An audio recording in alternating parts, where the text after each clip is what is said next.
안녕하십니까. 독서하는 마라토너 박종필입니다. 어제에 이어서 오늘도 제2차 세계대전 주요 전투에 관하여 말씀드리겠습니다. 현재 시각은 2023년 3월 30일 목요일 아침 8시 22분 정도 됐습니다. 제가 지난 3월 6일에 인문학 서적 네 번째 출판작으로 제2차 세계대전 The Second World War, 다른 말로 월드 워 2라고 하기도 하는데요. 이 책을 출간을 했습니다.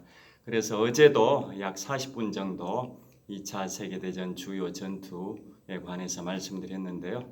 어제 다 말씀드리지 못했던 나머지 주요 전투에 관하여 말씀드리겠습니다. 자, 2차 세계대전은 전쟁 영화의 단골 소재로 활용이 되고 있는데요.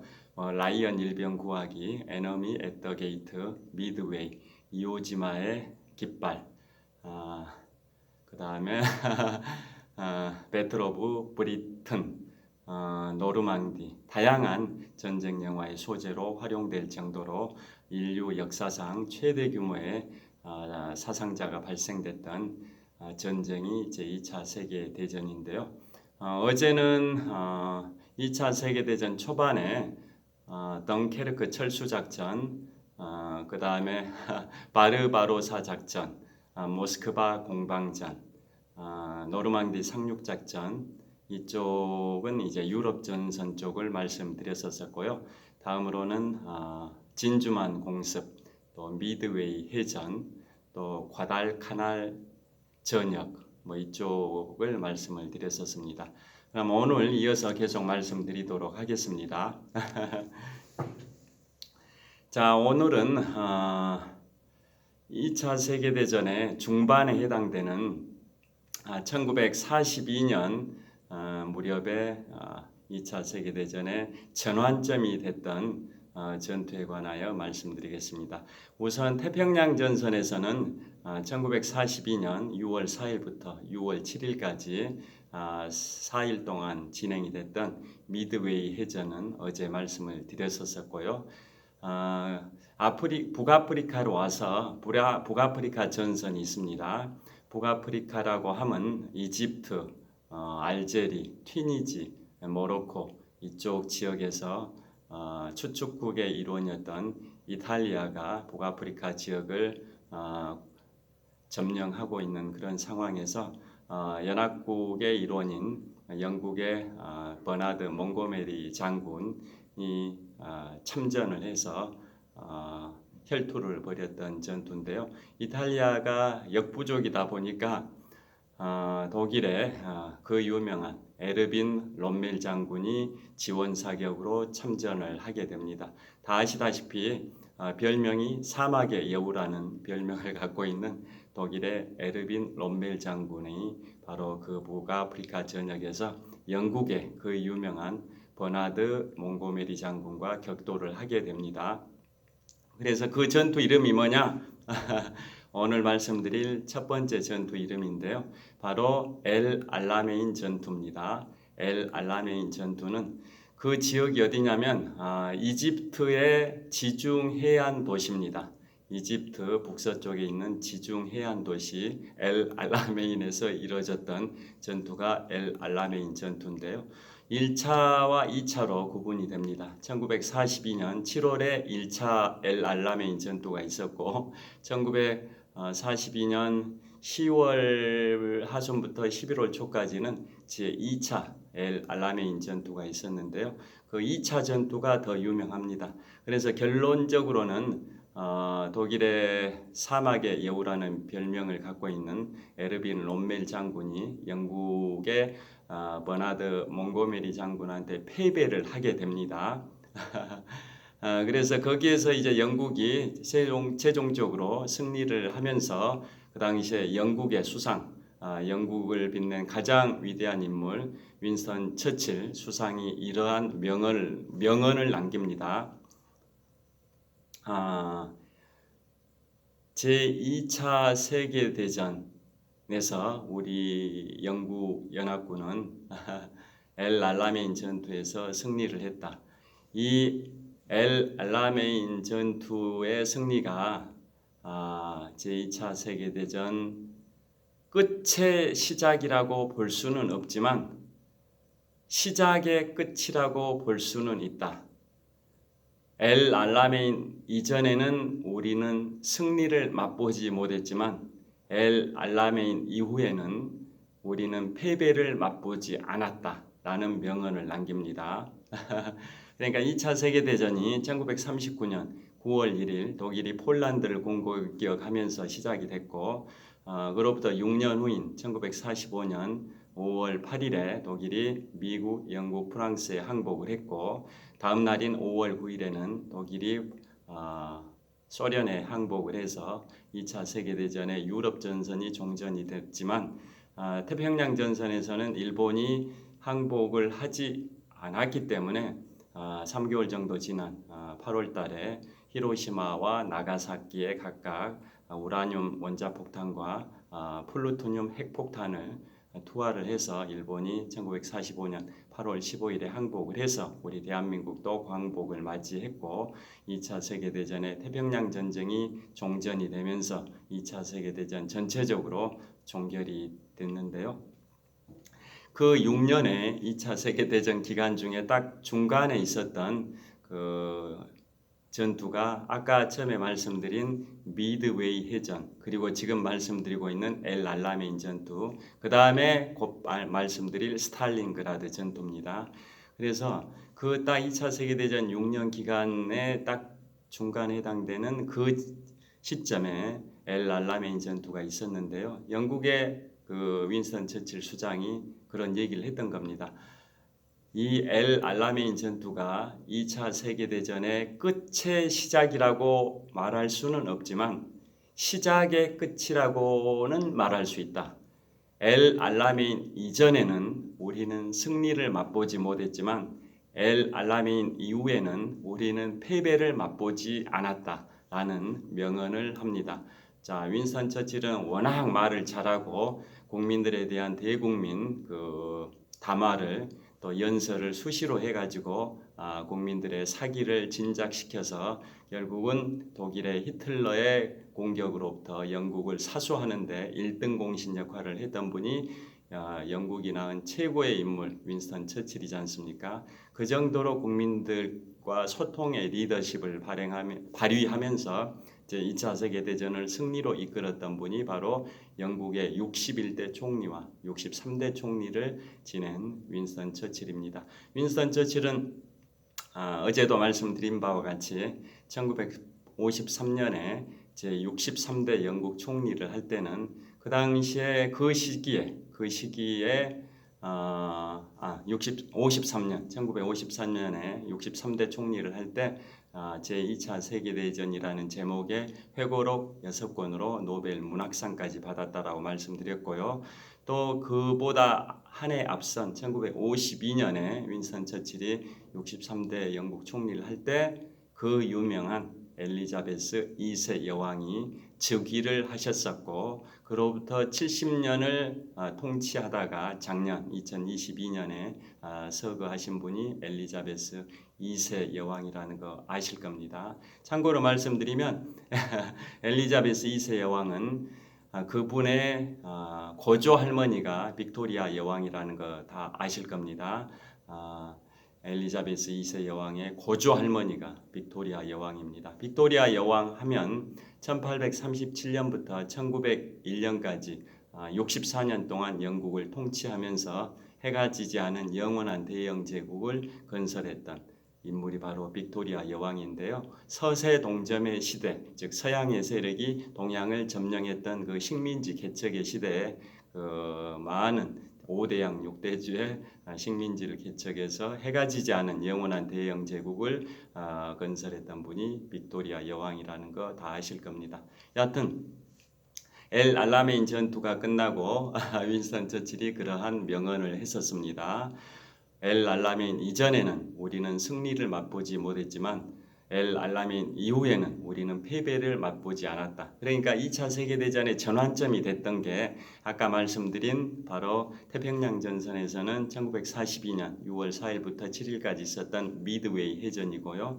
그 다음에 북아프리카 전선에서는 지금 말씀드리고 있는 엘 알라메인 전투입니다.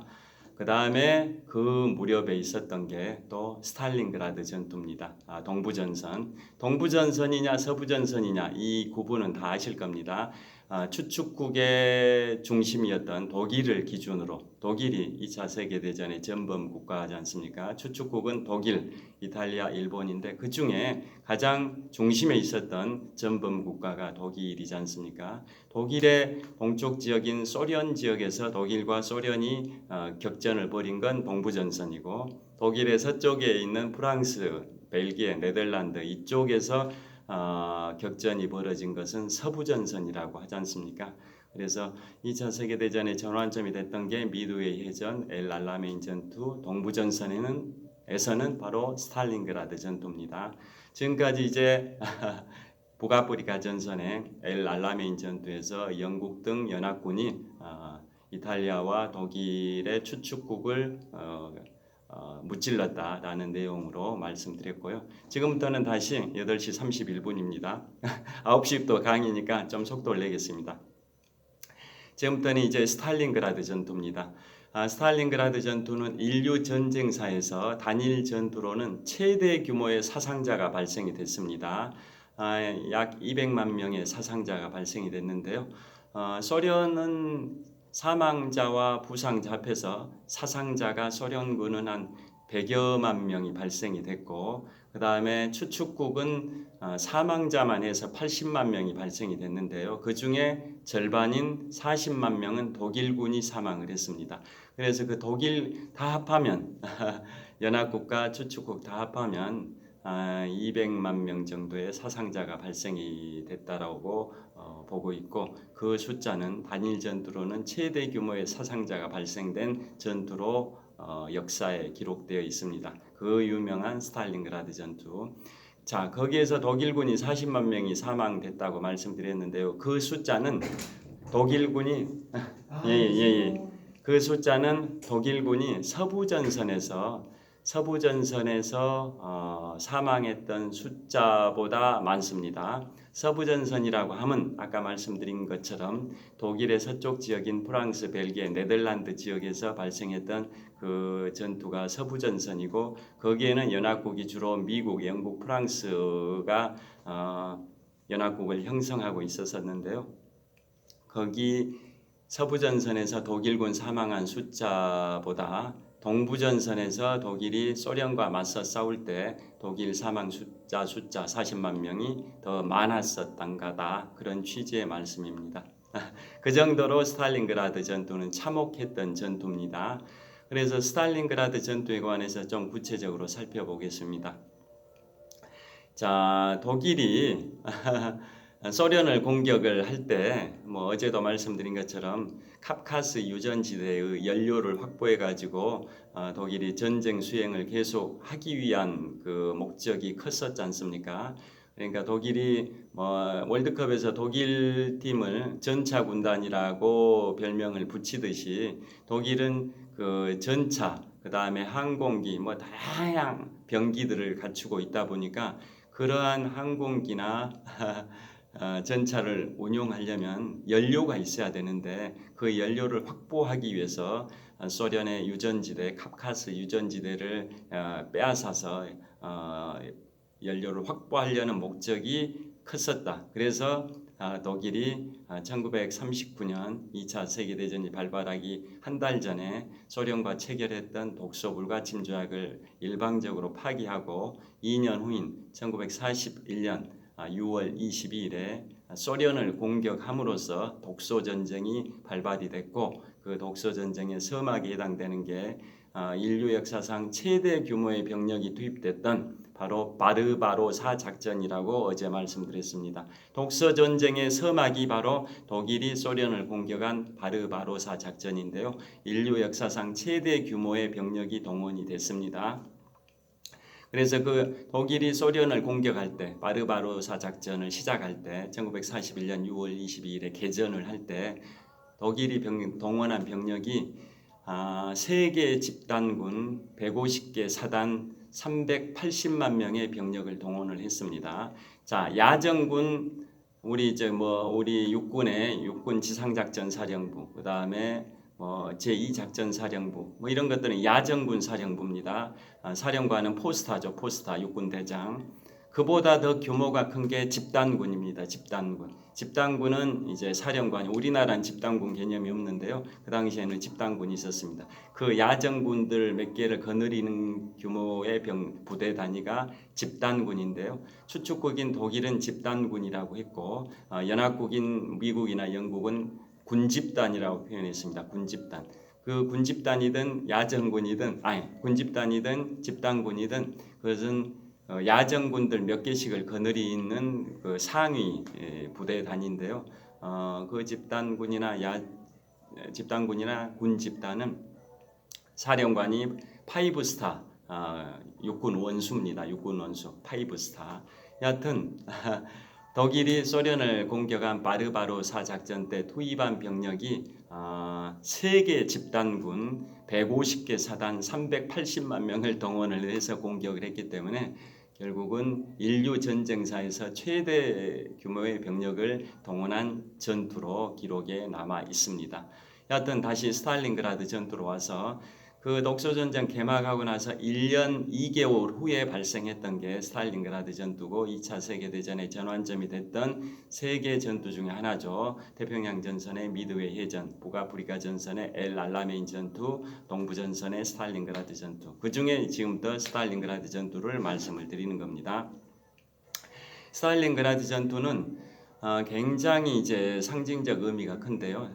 독일이 소련을 공격을 할 때 그 세계 집단군이라고 말씀을 드렸는데요. 150개 사단, 세계 집단군. 그 집단군을 세 개 방향으로 진격시켰습니다. 가장 먼저 가장 북쪽에 해당되는 바로 레닌그라드, 지금은 샹트페테르부르크라고 합니다. 그쪽으로 진격시킨 집단군이 북부 집단군입니다. 북부 집단군. 그 다음에 좀 남동쪽으로 내려오면 모스크바, 소련의 수도 모스크바를 향해 진격시킨 집단군이 중부 집단군입니다. 중부 집단군. 그 다음에 마지막으로 가장 남동쪽에 있는 그쪽으로 진격시킨 게 키예프, 지금의 우크라이나 지역입니다. 지금의 우크라이나 지역 키예프, 요즘은 영어를 키우라고 하죠. 키우. 그쪽으로 진격시킨 게 남부 집단군입니다. 이런 식으로 대각선 방향으로 해서 가장 북서쪽은 북부 집단군, 중간은 가장 북서쪽 레닌그라드로는 북부 집단군, 중간에 있는 모스크바로는 중부 집단군, 가장 남동쪽에 있는 키예프 이쪽으로는 남부 집단군을 이제 투입을 했는데요. 다 합해서 150개 사단 380만 명의 병력을 투입을 했다. 그런 의미인 겁니다.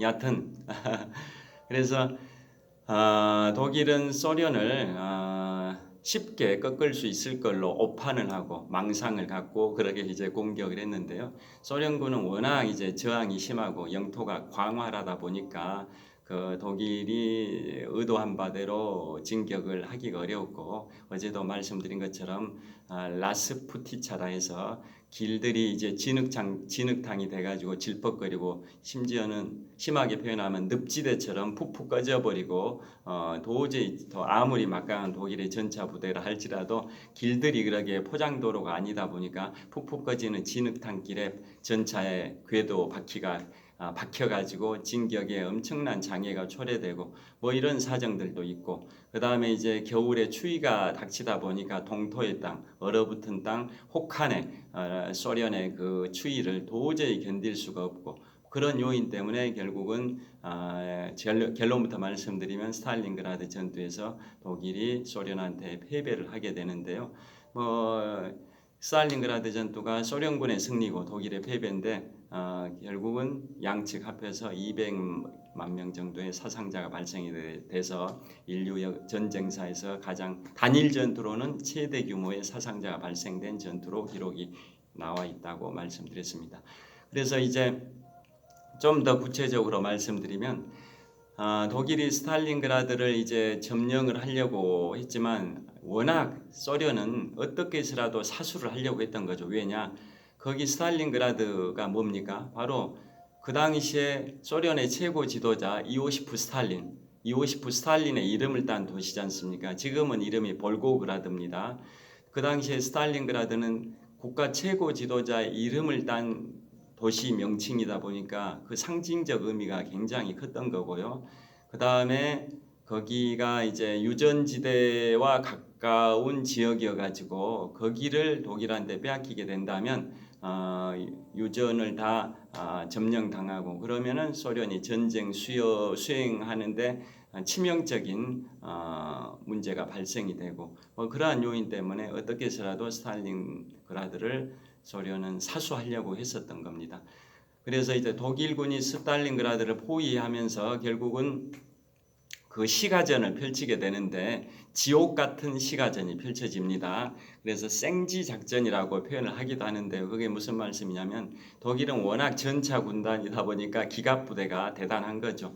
그래서 보통 이렇게 광활한 지역에서 이제 독일군이 진격할 때는 기갑 부대를 앞세우면서 전차를 앞세우면서 엄청나게 진격을 하는 거죠. 요즘 우크라이나와 러시아 전쟁에서 서방 국가에서 우크라이나의 전차들을 계속 지원하고 있지 않습니까? 독일의 전차 레오파드 2라고 나오죠. 레오파드 2. 독일은 과거부터 전차로 유명하지 않습니까?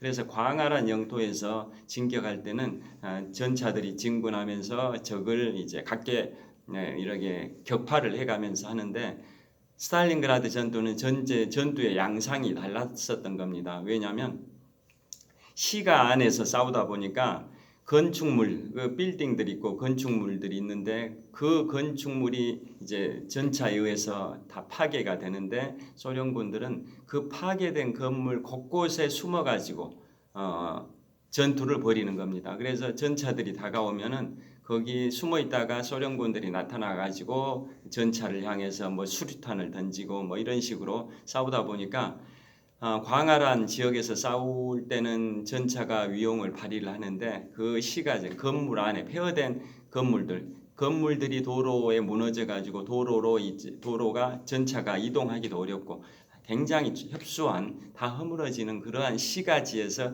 전투를 하다 보니까 무너진 건물 속에 숨어있던 소련군들이 수시로 나타나 가지고 반격을 해오고 그러다 보니까 굉장히 독일이 고전을 했었던 거죠. 그래서 독일군들은 이제 좀 우스갯소리로 자기들 간에 그런 얘기를 한 겁니다. 이건 소련군들이 생쥐처럼 폐허된 무너진 건물 속에 숨어 있다가 생쥐처럼 나타나 가지고 반격을 한다. 그래서 그걸 생쥐 작전이라고 표현을 하기도 합니다. 그게 바로 스탈린그라드 전투고요.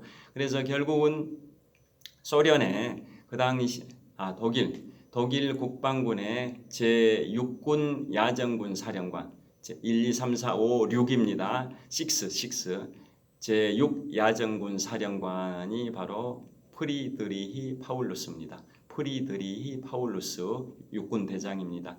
그 육군 제6 야전군 사령관 프리드리히 파울루스 육군 대장이 지휘자였는데요. 거기 병력이 한 30만 명이 거기 스탈린그라드에 들어갔는데 결론부터 말씀드리면 그 중에 한 21만 명은 다 몰살을 당하고 9만 명 정도가 남은 상황이었습니다. 그래서 초기에는 이제 독일이 스탈린그라드를 그런 생지 작전들을 격파하면서 점령을 하게 되는데 나중에는 독일군이 거기에 갇혀버리게 됩니다. 무기는 다 떨어져 버리지, 식량도 떨어지지, 추워가지고 다들 얼어 죽지. 그러니까 배고픔 때문에 아사하지, 추위 때문에 동사하지, 무기가 떨어져서 싸울 실탄이 없지, 또 전차가 움직여야 되는데 기름이 없지, 뭐 이런 연료가 없지, 이런 것 때문에 도저히 안 돼서 그 파울루스 사령관은 독일의 아돌프 히틀러에게 항복 승인을 해달라고 했지만은 항복하지 말고 결사항전해라 뭐 이런 취지에서 스탈린그라드 전투가 5개월 10일 정도 진행이 됐는데요. 1942년 8월 21일부터 이듬해인 1943년 2월 2일까지 5개월 10일 정도 진행이 됐거든요.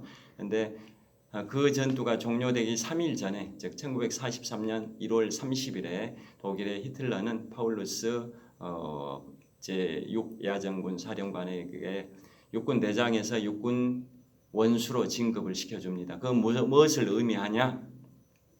독일 국방군 역사상 원수가, 파이브스타 원수죠. 원수가 포로가 된 선례는 없다. 그래서 진급을 시켜줬다라는 것은 항복하지 말고 끝까지 싸우다가 명예롭게 전사해라, 또는 명예롭게 자결을 해라, 뭐 이런 의미에서 1943년 1월 30일에 독일의 아돌프 히틀러가 프리드리 파울루스 독일 국방군 제6야전군 사령관을 진급을 시켜줬는데 결국은 3일 후에 항복을 합니다. 그래서 9만 명이라도 이제 살려내려고 항복을 하고, 뭐 무기 떨어지지, 식량 떨어지지, 연료 떨어지니까 도저히 싸울 수가 없으니까요. 그래서 항복을 하게 되고, 그 9만 명들은 이제 포로 수용소, 소련의 포로 수용소로 가가지고 엄청나게 이제 뭐 장티푸스의 일종인 티푸스죠, 티푸스 이런 질병이, 전염병이 걸리고, 또 이제 열악한 포로 수용소에서 이렇게 생존하기가 어렵고, 그래서 9만 명의 포로 중에 한 10년 후에 파울루스 육군대장을 포함해서 10년 후에 독일로 귀환을 한 사람이 6천 명밖에 안 됐습니다. 그 정도로 포로 수용소가 열악한 상황이었다, 뭐 그런 의미입니다. 여하튼 그 독일군이 거기에 이제 갇혀버리게 되는데, 그 독일군을, 스탈린그라드 안에 있는 독일군을 소련군이 포위를 해버리는 거죠. 그게 바로 그 유명한 천왕성 작전입니다. 천왕성 작전을 통해서 소련군이 엄청난 많은 병력들을 뭐 시베리아, 중앙아시아 이런 데서 병력들을 동원합니다. 인해 전술로. 그래서 거기에 동원된 병력들 중에 그 유명한 사람이 있죠. 영화 에너미 앳 더 게이트, 2001년에 개봉된 영화 에너미 앳 더 게이트에 그 유명한 그 저격수가 나오지 않습니까? 바실리 자이체프라는 소련군의 그 유명한 저격수가 독일의 이제 저격학교 교장, 그 독일군 저격수와 서로 이제 맞대결하는 그런 내용이 나오고, 결론은 소련군 저격수가 승리하는, 뭐 이게 홍보 영화다 보니까 연합국에 유리하게 소련군이 결국 승리한 걸로 이제 결론이 나와 있는 거죠. 또 뭐 실화를 바탕으로 한 영화이기도 하고요. 뭐 조작된 영화는 아니니까요. 결론적으로는 소련군의 유명한 저격수 바실리 자이체프, 이 사람이 이제 맹활약을 한 영화가 2001년에 개봉된 영화 에너미 앳 더 게이트인데요. 그 바실리 자이체프 그 사람도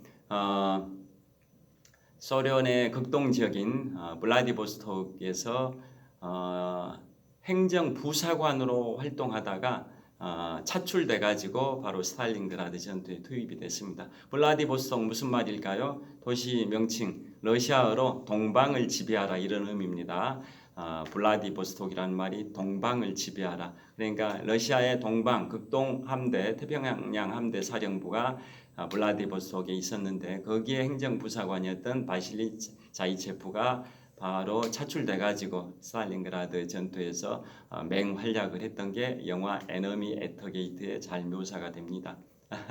여하튼 독일군은 거기 갇히고 소련군은 거기를 포위해 가지고 천왕성 작전으로 이제 독일군을 몰살시켜 나가는 과정인데요. 그 당시에 소련군은 스탈린그라드 전투 초기에는 소련군이 얼마나 힘들었냐면, 거기에 투입된 신병들은 평균 생존 시간이 얼마였을 것 같습니까? 소련군의 신병들이 거기 전투에 투입되면 평균 생존 시간이 24시간입니다. 24시간 만에 다 전사를 할 정도로 소련군이 열세였습니다. 반면에 나중에 소련이 독일군을 포위했을 때는 반대입니다. 반대. 거기에 갇혀있던 독일군 병력이 이제 한 30만 명이 투입됐는데, 그 중에 9만 명만 이제 남아서 항복하고 포로가 됐다고 말씀드렸는데요. 거기에 투입됐던 독일군들은 7초에 한 명씩 전사를 했습니다. 7초에 어마어마하게 전사를 한 겁니다. 그게 바로 이제 스탈린그라드 전투인데요. 천왕성 작전을 통해서 이제 소련이 그 병력을 동원한 게 한 90만에서 115만으로 이 얘기가 나오고 그 기록이 되어 있습니다. 그래서 완전히 독일 군들을 포위를 해버린 거고, 그런데 이제 독일은 항공 보급을 통해 가지고 계속 항공 보급을 시도를 했었습니다. 그런데 실패를 했습니다. 항공을 통해 가지고 군수 물자를 그 스탈린그라드에 갇혀 있는 독일 제6야전군 사령부 병력들에게 항공 보급, 연료나 먹을 것, 실탄 뭐 이런 걸 보급을 시도했는데 실패를 했고, 그 다음에 소련은 천왕성 작전에 이제 활용 점정으로 토성 작전을 실행하려고 합니다. 최종적으로 활용 점정을 찍자 그게 토성 작전을 시도한 건데요. 그에 반해서 그게 이제 좀 축소가 된 이유가 독일의 이제 만슈타인 육군 원수가 있습니다. 만슈타인 육군 원수가 겨울 폭풍 작전을 통해서 다시 그 포위당한 독일군을 구출하려는 작전을 펼친 게 바로 만슈타인 육군 원수의 그 겨울 폭풍 작전인데요.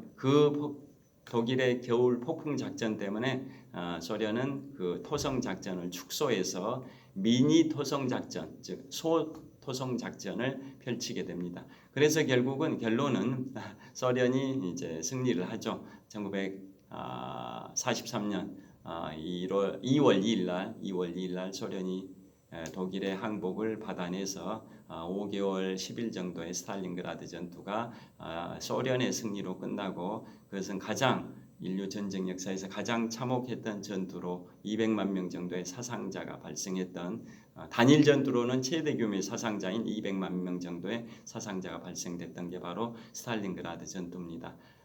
지금까지 이제 스탈린그라드 전투 말씀드렸고요. 지금부터는 이걸 말씀드리겠습니다. 벌지 전투를 먼저 말씀드리겠습니다. 벌지 전투. 벌지 전투는 1944년 6월 6일에 노르망디 상륙작전에서 연합군이 승리해가지고 계속 북동쪽으로 진격을 해나가고 독일의 베를린을 향해서 진격해 나가는 과정이 벌지 전투인데요. 벌지 전투는 발생한 곳이 벨기에와 룩셈부르크 이 지역입니다. 그러니까 계속 파죽지세로 연합국이 독일의 베를린을 향해서 진격해 가는 과정에서 독일이 최후의 반격을 펼쳤던 게 바로 벌지 전투입니다. 벌지 전투, 다른 말로 아르덴 대공세라고 하는데요. 그러니까 노르망디 상륙 작전에서 연합군이 상륙에 성공함으로써 계속 독일을 향해서 진격을 해 가는 과정에서 마켓 가든 뭐 작전, 이런 네덜란드 수복 작전 이런 것도 있긴 한데, 그 과정을 통해서 노르망디 상륙 작전에서 성공한 지 한 6개월 후인 1944년 12월 16일부터 이듬해 1월 25일까지 약 6주 동안 있었던 게 바로 그 유명한 벌지 전투입니다. 그러니까 벨기에와 룩셈부르크 이 지역에서 있었는데요. 계속 밀리고 있던 독일군이 최후의 반격을 했던 게 바로 벌지 전투. 벌지는 영어로 돌출부다라는 뜻입니다. 돌출부. 독일군의 전선이 서쪽으로 크게 돌출이 돼 있었습니다. 돌출. 그래서 벌지 전투라고, 미국에서는 벌지 전투라고 하고, 다른 표현으로는 아르덴 대공세라고 얘기하기도 하는데요. 자, 이제 한 5분만 더 하겠습니다. 그래서 그 벌지 전투에서 독일이 이제 최후의 반격을 했던 이유가, 그 당시에 그 벨기에의 안트베르펜이라고, 거기가 연합군의 보급 기지를 역할을 했던 항구입니다. 벨기에의 안트베르펜. 과거에 올림픽도 거기서 열렸었습니다. 그래서 거기에 보급 기지를 빼앗겠다라는 게 독일의 전략 목표였고, 그래서 이제 계속 밀리고 있던 독일군이 서쪽으로 반격을 한 게 벌지 전투, 아르덴 대공세라고 말씀을 드렸는데요. 자, 그래서 왜 그 공격을 그렇게 최후의 반격을 했냐면, 워낙 연합군의 항공 전력, 전투기, 폭격기 전력이 강하다 보니까 독일이 그것을 감당하기가 어려웠던 상황인데, 그때 시기에는 날씨가 먹구름이 엄청나게 끼어 있었습니다. 그래서 기상이 악화되어 있는 상황이다 보니까 연합군이 항공기, 전투기, 폭격기 운용하기가 어렵죠. 기상이 안 좋으니까. 그래서 그런 상황이다 보니까 연합군이 항공 전력으로 독일을 융단 폭격하기 어려운 상황인 것을 독일이 이용을 한 거죠. 그래서 기상 악화 그 상황에서 독일이 최후의 반격을 펼쳤는데요. 결국은 그 과정에서 미군이 연합군의 주도 국가 미군이 대부분 차지했었죠. 미군의 사상자가 10만 명 정도가 발생이 됐습니다. 그 엄청나게 발생한 겁니다. 미군의 사상자만 10만 명 정도가 발생이 됐는데 그것은 태평양 전선의 말기에 해당되는 1945년 4월 1일부터 6월 20일까지 약 2달 반 동안 있었던 태평양 전선의 말기인 오키나와 전투에서 미군 사상자가 한 7, 8만 명 발생이 됐는데요. 그 숫자보다 많은 약 10만 명 정도의 미군 사상자가 발생된 게 바로 벌지 전투 아르덴 대공세입니다. 그런데 결국은 이제 연합국이 이겨가지고 이제 계속 베를린으로 향해 진격을 하게 되는데요. 그 벌지 전투가 한 6주 진행이 되다 보니까 연합국이 베를린으로 들어가는 게 6주가 지연돼 버립니다. 6주가 지연되는 사태가 발생이 되고 그러다 보니까 동부전선에서 소련군이 계속 베를린을 향해서 진격을 했고 그 당시에 소련의 최고 지도자 이오시프 스탈린은 자기 휘하의 사령관들한테 먼저 독일 베를린을 접수한 사람이 최고다 이렇게 서로 경쟁을 시켰습니다. 그래서 소련군의 사령관들이 경쟁적으로 계속 먼저 독일의 수도 베를린을 접수하려고 엄청난 속도를 냈던 그런 일화가 있습니다. 그러다 보니까 연합국 중에서도 미국, 영국, 프랑스가 먼저 독일의 베를린에 입성한 게 아니라 반대로 동부전선에 있는 소련이 먼저 독일의 베를린을 접수를 하게 됐다라는 그러한 게 있습니다. 그래서 벌지전투 6주 때문에 미, 영, 푸 연합군이 독일에 늦게 입성하는 바람에 동부전선에 소련이 독일을 먼저 접수하게 됐다 그런 게 있는 거고요. 그 다음에 벌지전투가 독일의 최후의 반격이다 보니까 독일의 본토에 있는 전략 AB 부대, 그 다음에 동부전선 소련과 맞서고 있었던 독일군의 정예 부대, 이런 병력들 모든 물자들을 거의 올인하다시피 해가지고 벌지전투를 통해서 반격을 하다 보니까 그 인력 병력들이 또 물자들이 대부분 이제 상실돼 버린 거죠. 그러다 보니까 더 이상 이제 싸울 추진 전력이 없었던 거죠. 그래서 벌지전투가 미영푸 연합군의 독일 입성을 6주 늦췄지만은 독일이 거기에 엄청난 병력과 물자를 올인했는데 그걸 다 잃어버렸기 때문에 제3제국 독일 제3제국의 멸망을 6개월 당겼다 이런 말이 있습니다. 미영부의 진격을 6주 늦췄지만은 물자 인력을 다 상실해버린 독일은 독일의 제3제국의 멸망을 6개월 당겨버렸다라는 말이 있습니다. 그 관련해서 독일의 1, 2, 3제국 아시죠? 자, 서기 962년에 신성 로마 제국이 시작을 했고 1806년에 나폴레옹에 의해서 신성 로마 제국이 멸망을 당했는데요. 그 기간이 신성 로마 제국이 존속 기간이 844년입니다. 그게 독일의 제1제국이고요.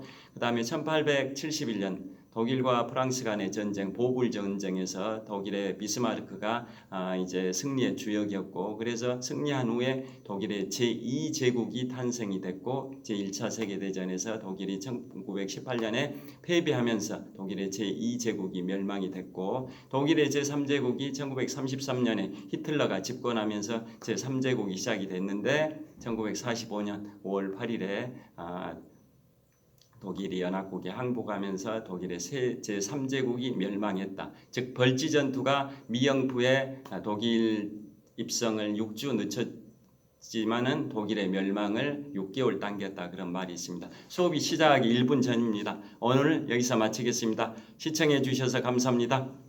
화이팅!